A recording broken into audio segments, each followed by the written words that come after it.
ndombogara ndombogaya wozonzwa ndakuti vanhu venyu baba kuonda kudai ndendatoita usiku hwese nchizama kuita workout mates dzelife dzisingabatani, asi makuseni ndichingobuda gedhe unonzwa umwe akutoti wangu waonda wadii wambozama kuita workout. I've been told kuti ndikugarika talent, vamwe voti ndikugarika pfungwa. Apa pavanozvitaura ndiye ndakatozvimirwawo zvangu, but still it doesn't sit well with me. Problem haisi pakuti zvamunotaura hazvina musoro. Problem iri pakuti zvamunotaura hazvine maoko, saka zvinondibata moyo, ende pazvinondibata pacho hazvindibati mushe. Saka ndozongoti ndozisira hangu kuna Mwari. Asi Mwari vacho futi vanokutarisa nerimwe ziziso rekuti wega unotozvibvunzawo kuti asi ndikuda kuti Mwari vaite sei pakadai, nekuti vanhu ava vafungi, ende vanhu vasingafungi ndo mafungiro avo. Ndombohakirawo pavanhu vane tunhu twavo vanoafodha kubuda mari, asi inini kana ndatobuda something ndiye ndatobuda mweya vanhu vovhara mhino, and yet sometimes I can't even afford kutobuda mweya kwacho because ndogona kudzinga tuvanhu tushoma tunomira neni. Yet kana ndisina chandabuda vanonditaura ndichinzwa, zvinondirwadza moyo zvekuti mweya wangu unotombochema asi maziso hawanzobude mvura unge matepe ekukambuzuma, nekuti mwoyo wangu watindivara unge penda yemaflats ekumbare.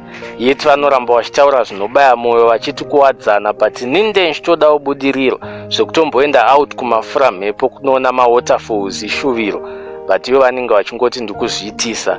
Yet ndo vanondiitisa kundivesesa moto webrai panze kuchinaya, but kana ndakuda real help kumba kusina sadza vanonditiza. Saka ndoti ndongozisira hangu kuna Mwari.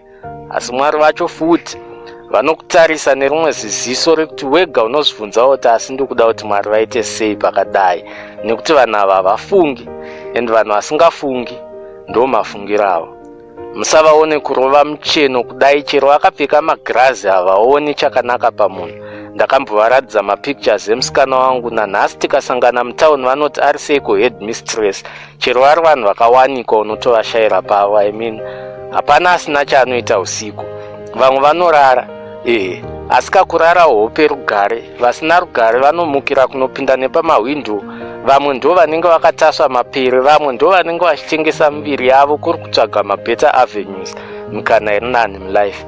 But even though muchinhoresa paWhatsApp muchiti how is life, inde ndichitoona kuti this is not a life yandikurarama.